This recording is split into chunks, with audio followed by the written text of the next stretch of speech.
कि उसकी लाइफ को थ्रेट्स थे और उसने आखिरी दम तक देखा। देखे ना, एक लड़की 3 साल से मार खाती रही और एंड पर आकर जब उसकी आखिरी एक तो एंडिंग पॉइंट आना था उसकी लाइफ में, जो उसकी जिंदगी में एंडिंग पॉइंट आया और जो उसकी अकल में आया, उसने वो काम कर लिया। बिल्कुल। तो ये सारी चीज़ जो है वो जिस तरह आप कह रहे हैं कि वो इसने ये जायज़ काम गलत तरीके से किया, तो अगर वो ज़हीर से शादी करना चाहती थी, पसंद था ज़हीर उसको, तो वो अपने वालिदैन को कायल क्यों ना कर सके इस सारे मामले में? इस सिलसिले में जो उसने बताया है, मैंने तकरीबन 2 इंटरव्यूज किए हैं और भी चैनल्स उसके इंटरव्यूज कर रहे हैं। तमाम चैनल्स में उसने अपनी एक ही स्टेटमेंट दी है कि उसके सगे ताया हैं, जिसके बारे में उसके वालिद मानते ही नहीं है। उसके वालिद तो कहते हैं मैं इकलौती औलाद हूँ, लेकिन उसके जो सगे ताया हैं उनका एक बेटा है जिसका नाम है जी ज़ैनुल आबिदीन। अच्छा। इनके ताया अबू हैं, वो कुछ क्रिमिनल एक्टिविटीज में इन्वॉल्व रहे हैं और उन्होंने इनके साथ इनकी प्रॉपर्टी का झगड़ा चल रहा था, जिसपे कि दुआ जहरा के वालिद जो हैं, बकौल दुआ जहरा के, कि उन्होंने कहा था कि आप हमें लड़की का रिश्ता दे दें और हम आपको डीएचए में प्लॉट दे देते हैं। बेसिकली वो लड़की को फरोख्त करने जा रहे थे। लड़की कहती है कि जब मेरे आगे आखिरी कदम ये आया तो उसके बाद फिर मैंने घर पे ये कदम उठा लिया। अच्छा, तो ये जो ज़हीर की फैमिली के वाले से एक कंसेप्ट दिया जा रहा था कि ये गैंग है, और शुरू से ये बात चल रही है कुछ यूट्यूबर की जानब से, जिसमें आपके लिए आपको क्वेश्चन किया गया आपकी ये सारी चीज़ें कि आप जो है वो वालिदैन की बजाय उस बच्ची को सपोर्ट कर रही हैं, सारी चीज़ें। तो आपने ज़हीर की फैमिली को भी करीब से देखा है, तो क्या वो शरीफ ख़ानदान है वाकई, या कोई मतलब गैंग वैंग का चक्कर है उधर? सबसे पहले तो मैं आपको ये बता दूं कि ये जो केस है इसको सिर्फ हमारी पुलिस ने इन्वेस्टिगेट नहीं किया, बल्कि इसे सबसे पहले लॉ एनफोर्समेंट की जो हमारी एजेंसीज हैं उन्होंने सबसे पहले इसको इंटेरोगेट किया है।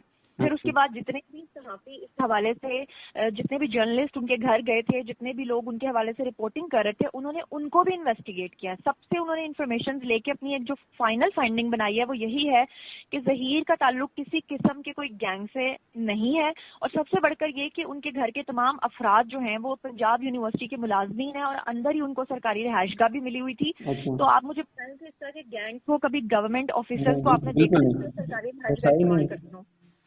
अच्छा, अब जो है वो अब जो सूरत हाल बनी हुई है कि आपने तो इसको शुरू से देख रही हैं, अब भी रोज़ाना आप इस पे बात करती हैं, अपने फॉलोअर्स को आप इस पे आगाह रखे हुए हैं। तो अगर अब जो है वो मेहदी काज़मी आखिरकार बेटी है उनकी दुआ, तो अगर वो वापस पाना चाहते हैं उनको, तो इसमें अब दुआ को फिर क्या मसला है? अगर वो ज़हीर को एक्सेप्ट करते हैं, अगर वो कहते हैं कि ज़हीर को हम एक्सेप्ट कर लेंगे, तो फिर दुआ जाएगी वापस? आपने देखा होगा कि दुआ जहरा ने सबसे पहले मेरे इंटरव्यू में बैठकर और उसके बाद जितने भी मेन स्ट्रीम मीडिया पर उसके इंटरव्यूज आ रहे हैं, सब में बैठकर उसने अपने वालिद से ये अपील की है कि मैं मानती हूँ कि मैंने आपका दिल दुखाया है, लेकिन अगर आप मुझसे सुलह करना चाहते हैं तो आपको मेरे शौहर को मेरे साथ कबूल करना पड़ेगा। लेकिन उनके वालिद का एक बयान आया है, वीडियो बयान, जिसमें वो ये कह रहे हैं कि मैं पहले दिन से ही उस लड़के को ना तो कभी कबूल करूंगा। वो चाहते हैं कि मैं अपनी बेटी को दबोच लूं, लेकिन लड़का जो है उसके निकाह को कलअदम करार दिया जाए। आपने अच्छा। देखा होगा कि सुप्रीम कोर्ट में भी इसके वालिद ने बहस की थी जस्टिस साहब के साथ और कहा था कि मुझे हर सूरत मेरी बेटी चाहिए। तब जस्टिस साहब ने उसको, उनके वालिद को ये कहा था कि अगर आपकी बेटी फिर भी एंड पे जाके ये स्टेटमेंट देती है कि मैं अपने शौहर के साथ रहना चाहती हूँ, तो आप क्या करेंगे? तब तो कानून भी उसको अलग नहीं कर सकता। तो उन्होंने आगे से ये जवाब दिया था, मैं फिर भी लड़ूंगा। मतलब अगर एक मकबूतुल हवास, एक पागल शख्स जो है वो हवा में तीर छोड़ता जाए और कहे कि मैं बड़ी जरूरी जंग लड़ रहा हूँ, तो आप उसके दिमागी तवाजुन के ऊपर शक कर सकते हैं। बिल्कुल। हकीकत चेंज होती है। अच्छा, जुनैरा, जिस तरह मतलब वालदैन हैं, सबके वालदैन एक छोटा सा बच्चा होता है, उसको पाल पोस के बड़ा करते हैं, उसकी सारी चीज़ें उसको छोटे से लेके बड़े तक उसकी हर चीज़ की ध्यान रखते हैं। आपके भी वालदैन हैं, मेरे भी वालदैन हैं। तो आखिर इतनी दुआ जो है वो अपने वालदैन से मुतनफ़र क्यों होगी? इसकी क्या वजह सामने आती है? जब पहले दिन मैं उसके घर पे गई थी ससुराल में उसके, जब मैंने इंटरव्यू किया था, और जो घर दिखाए जा रहे हैं यूट्यूबर्स की तरफ, वो तो यहाँ पे इन्होंने कोई कमरे लिए हुए थे पंजाब यूनिवर्सिटी के पास। जब हम गए थे तो वो आउट ऑफ सिटी था। अच्छा। तो तब मुझे भी यही डाउट्स थे कि दुआ जहरा आखिर अपने वालिदैन से इतनी मुतनफर क्यों है। अच्छा। दुआ जहरा का यही कहना है कि उसके वालिदैन तशद्दुद करते थे, मारते थे, पीटते थे और एक डीएचए के प्लॉट के एवज उसका शादी का सौदा करे। देखिए, हम मुसलमान हैं, अगर हम ये जानते हैं कि माँ बाप के आगे उफ करना भी जो है वो गुनाह के बराबर उसके जुमरे में आता है, तो वालिदैन को भी चाहिए कि वो अपने बच्चों की राय का एहतराम करें। बिल्कुल। अगर वो उनको मना करना चाहते थे तो वो किसी तरीके से अपनी बेटी को टालते। जब आप डू एंड डाई के सिचुएशन करते हैं तो ये 2022 है। आजकल के बच्चे जो हैं वो डिजिटल हो चुके हैं। आप उनको प्यार से मना कर सकते हैं, समझा के मना कर सकते हैं, लेकिन आप तशद्दुद के जरिए जबरदस्ती उनको मना नहीं कर सकते।